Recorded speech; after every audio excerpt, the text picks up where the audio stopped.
दोस्तों, युद्ध के 1245 दिन हो गए रूस और यूक्रेन के बीच में। दक्षिण क्षेत्र यानी जापोरिजिया ओब्लास्ट में लड़ाई बहुत ज़बरदस्त है। रूसी सैनिक आगे भी बढ़ रहे हैं कई क्षेत्रों में। उन्होंने याल्टा पर दोबारा कब्जा कर लिया है, जो यूक्रेन के काउंटर अटैक के बाद से खो चुके थे, और वहाँ से डाकने की तरफ बढ़ रहे हैं। और वोस्क्रेसेंका के पूर्व में भी घुसे हैं, जहाँ से कि उन्हें वापस आना पड़ा था।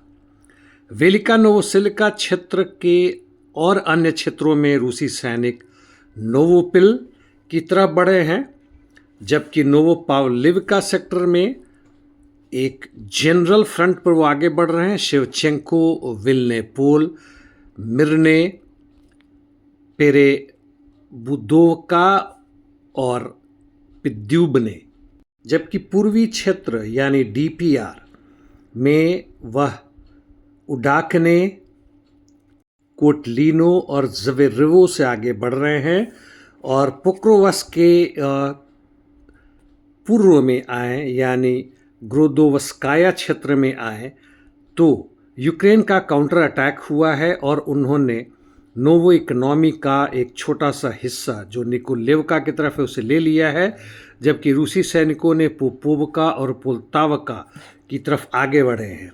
मिर्नोग्रेड एरिया में और भी आगे वह रोडिंस्की की तरफ बढ़ रहे हैं, जबकि और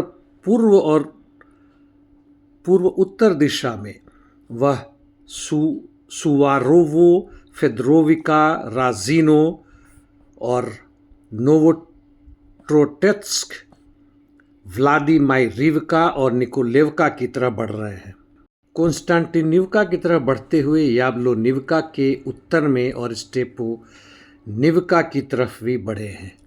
तोरेस्क में रूसी सैनिक जाबाल्का डिस्ट्रिक्ट के पश्चिम में तथा शेरबिनिवका और डाइलिवका की दिशा से भी आगे बढ़े हैं।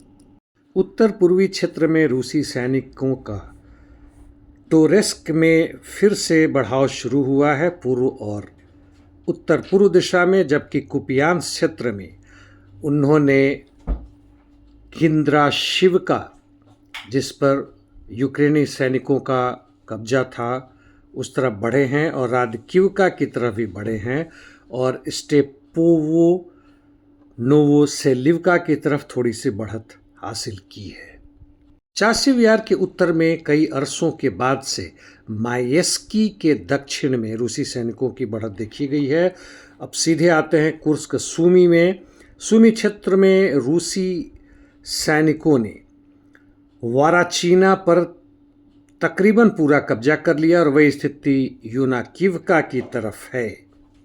साडकी के दक्षिण पश्चिम में भी आगे बढ़ रहे हैं, जबकि यूक्रेन के सैनिकों ने काउंटर अटैक करके कोंड्रातोवका पर तकरीबन कब्जा कर लिया है, लेकिन यहाँ पे रूसी सैनिकों का काउंटर अटैक जारी है, और अंद्रिवका के उत्तर में भी इंटरडिक्शन मिशंस बहुत ज़बरदस्त जारी है। रूस के सेना ने यूक्रेन के डीप में अंदर में जाकर उनके लॉजिस्टिक और मिलिट्री इंस्टॉलेशन पर अटैक कर रहे हैं। इस्तेमाल में वो हर तरीके से कर रहे हैं, यानी लॉन्ग रेंज का, एयर, ग्राउंड और सी बेस्ड हाई प्रिसीजन वेपन से, जैसे किंजल का भी इस्तेमाल कर रहे हैं।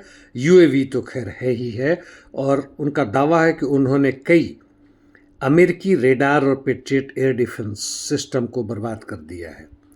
दूसरी तरफ यूक्रेन का भी यूएवीज या ड्रोन्स रूस के अंदर पहुंच रहे हैं और मास्को के इर्द गिर्द भी पहुंचने में सफल हो रहे हैं, हालांकि अभी तक बहुत बर्बादी करने में सफल नहीं हुए हैं। मिडिल ईस्ट एशिया में स्थिति वैसी ही है, आज उनके विस्तार में नहीं जाऊंगा। सुवैदा में जहां तक बात है, ड्रूज फैमिली की पूरी तरह सफाया कर दिया गया है कई, और यूएस सिटीजन भी उसमें शामिल हैं। ट्रंप का कहना है कि उन्हें आश्चर्य हुआ कि इजराइल ने सीरिया पर आक्रमण किया, और उन्होंने उसके बाद नेतन्याहू को फ़ोन किया कि मसला को सुलझाएं।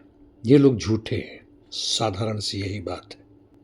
चलते चलते यह बता दूं कि बुर्किना फासो के बारे में आप तो जानते हैं, वह अफ्रीका के कुछ ऐसे देशों में है जिन्होंने फ्रांस और अमेरिकी साम्राज्यवादी नीतियों को नकार दिया है, उनके सेना को अपने देश से बाहर कर दिया है।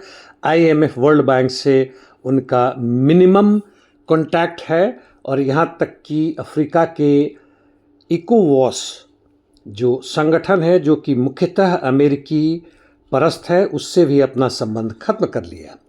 तो क्या किया उन्होंने बांग्लादेश से एक सीधे के सीधे राजनीतिक और आर्थिक संबंध बनाए, जिसमें लंबे समय में 70 बिलियन CFA फ्रैंक यानी 127 मिलियन US$ के बराबर का समझौता किया, जिसमें वह कॉटन निर्यात करेंगे बांग्लादेश को, और दूसरे समझौते भी तथा क्यूबा और अन्य देशों के साथ भी ऐसे समझौते किए हैं।